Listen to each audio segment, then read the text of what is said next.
My name is Zach, and you're watching another bite-sized build video. In this video, I'm going to show you how I built this Bartop arcade machine.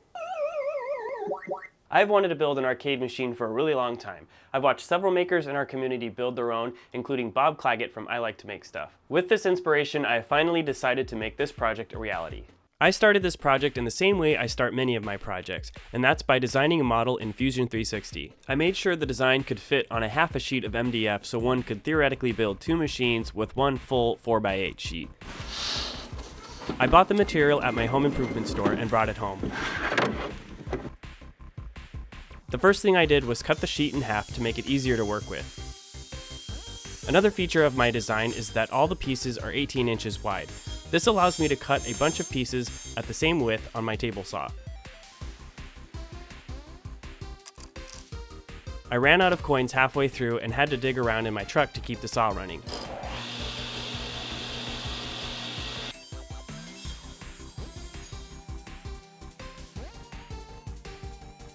With all the pieces cut to the same width, I started cutting the various lengths using my Fusion 360 design as a reference.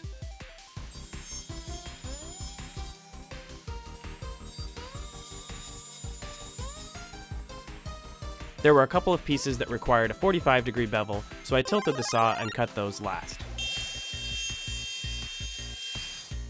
With all of the pieces cut out, it was time to draw the pattern of the side panels.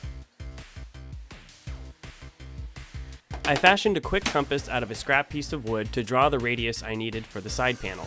I drilled some relief holes and brought out the jigsaw. If you have a bandsaw large enough, I would recommend using that to cut something like this out. Sometimes jigsaws struggle with making straight cuts. Or maybe it's just me that struggles with making straight cuts.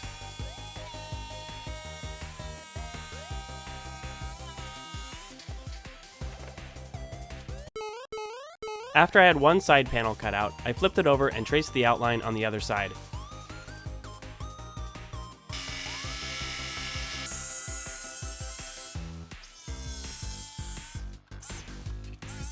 I cut out the other side panel without worrying too much about getting exactly on the line. That's because I came in with a flush trim bit on my router, which has a bearing that rides along the first panel and uses it as a template to cut out the second. The result is an exact match of the first panel. One of the characteristic attributes of an arcade machine is the rubber T-molding that runs along the edge of the panels. Installing T-molding requires you to cut a slot in the side of the panel where you want to press in the T-molding. Slot cutting bits like this can be pretty expensive for such a single use, so I was really happy to find that Harbor Freight carries a full set of these bits for the same price as the single bits that I found at other locations. At this point, I was able to start assembling all the panels. I stood up two of the panels vertically and rested the left side panel on top of them. I added some glue in the joints and secured the pieces in place with some finish nails. I flipped the cabinet over and attached the right panel in the same way. I finished up with the front panel as well as the panel that holds the computer monitor.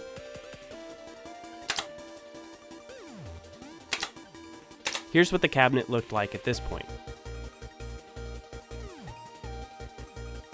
Now I'm ready to start sanding and painting the arcade machine. In my research for this project, I came across a build by GeekPub, and they used a black and blue color scheme. I really liked how theirs turned out, and it inspired me to use the same color scheme.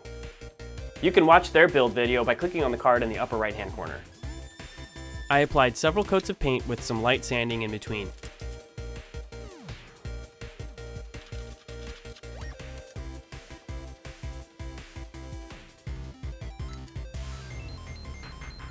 Next, it was time to insert the blue T-molding, which is just press fit into the slots I cut earlier with the router. T-molding like this can't make 90-degree turns very well. I can't remember where I saw this trick, but if you make a triangular cut in the stem, it allows the molding to miter together and make the turn nice and neat.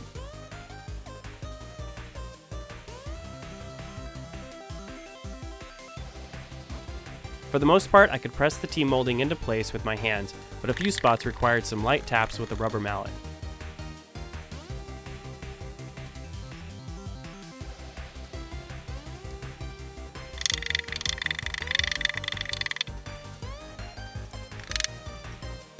This stuff is pretty easy to work with, and I was able to trim off the excess lengths using an X-Acto knife.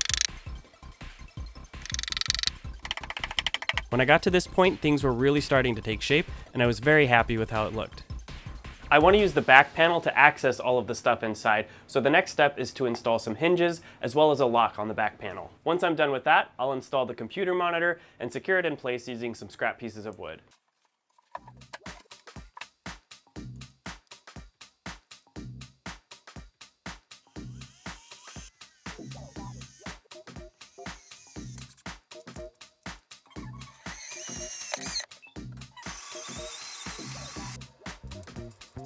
Here I used a piece of right-angle aluminum as a stop for the door, as well as something for the lock to latch onto. I secured it into place with some screws.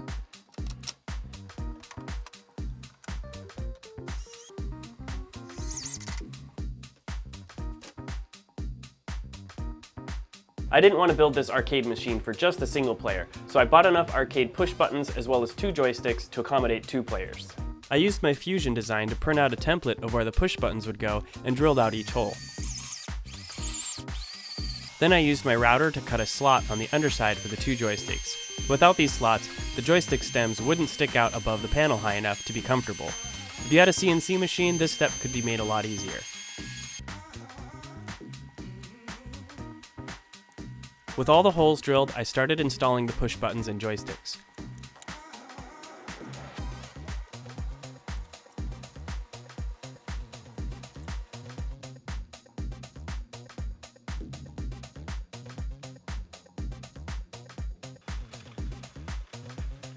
I printed out labels for each button on some adhesive-backed paper and cut them out by hand. I used my favorite tool, my tweezers, to apply them to the push button inserts. A vinyl cutter would work really well here. Next, I cut a hole in the cabinet to fit a coin acceptor. This was a feature I haven't seen on many other DIY arcade machines.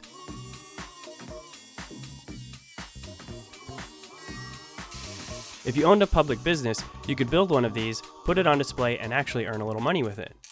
As you can see, I've gotten to a point where I've finished building the cabinet part of the arcade, and as you saw, I've already installed the monitor and all the push buttons and the joysticks. The next step that I've got to work on is adding all of the wire that goes from the push buttons and the joysticks to the Raspberry Pi. I wanted to take a quick second here and walk you through the decision process I made about how to connect these cables to the buttons and to the Raspberry Pi. I originally thought that I was going to use these crimp-on spade type connectors. I know that this is going to be a permanent installation, so I went ahead and just soldered the wires directly to the terminals. Each push button has an LED inside to light it up. I had some cable left over from a previous project that had 4 individual wires in it. The red and black will be used for the LED, and the green and white will be used for the push button.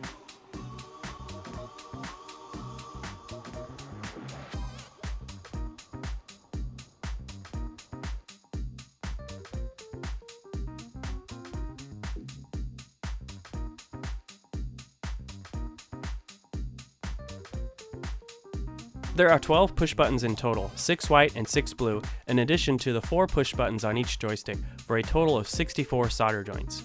This was quite a bit of soldering.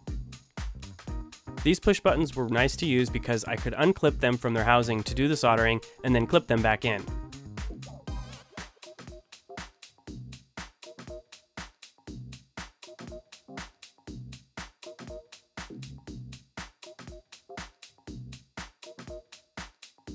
After soldering, I tested the LEDs in a dark room.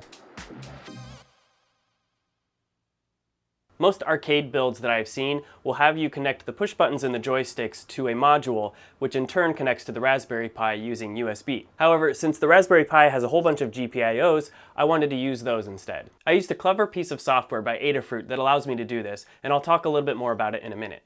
Now I need to solder the other end of the cables to the Raspberry Pi.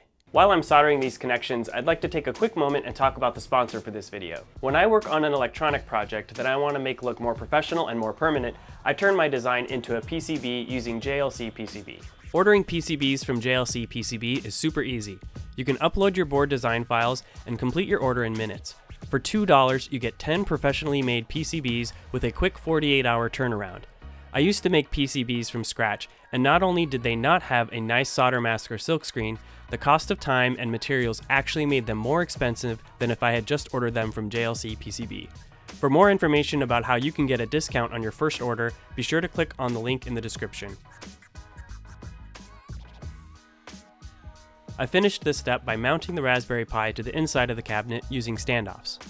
At this point, the wiring is pretty much done. Next, I'll need to plug some speakers into the Raspberry Pi so I can hear the sound of the games that I'm playing. I also need to run some external power into the arcade cabinet. I've got some ideas in mind for this that I'm really excited to try. I bought some cheap computer speakers on Amazon and connected them to the Raspberry Pi's 3.5mm audio jack.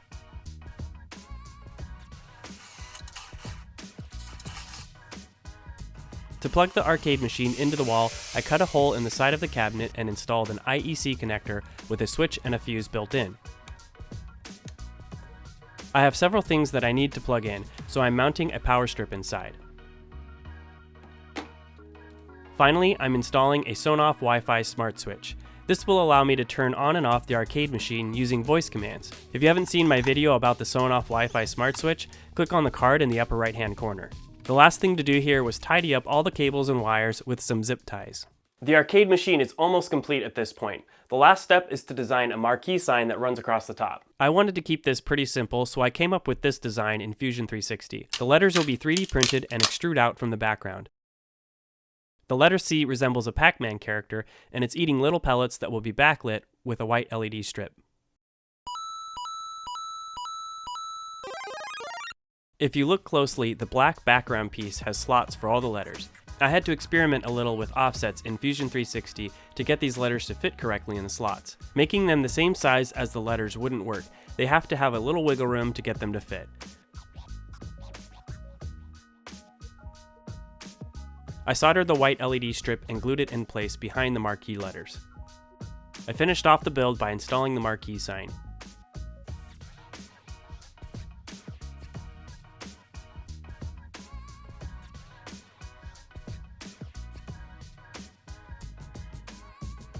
Here's what the arcade machine looks like when it's complete.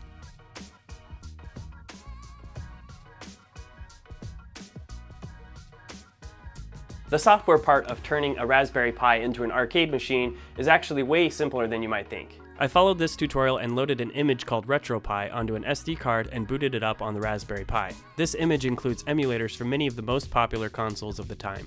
You only need to provide ROMs for the games you wish to play.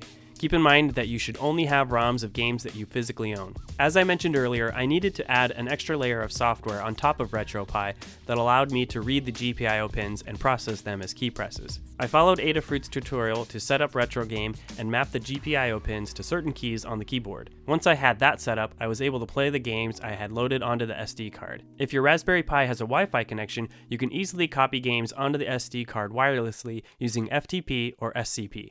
I had a blast making this arcade machine.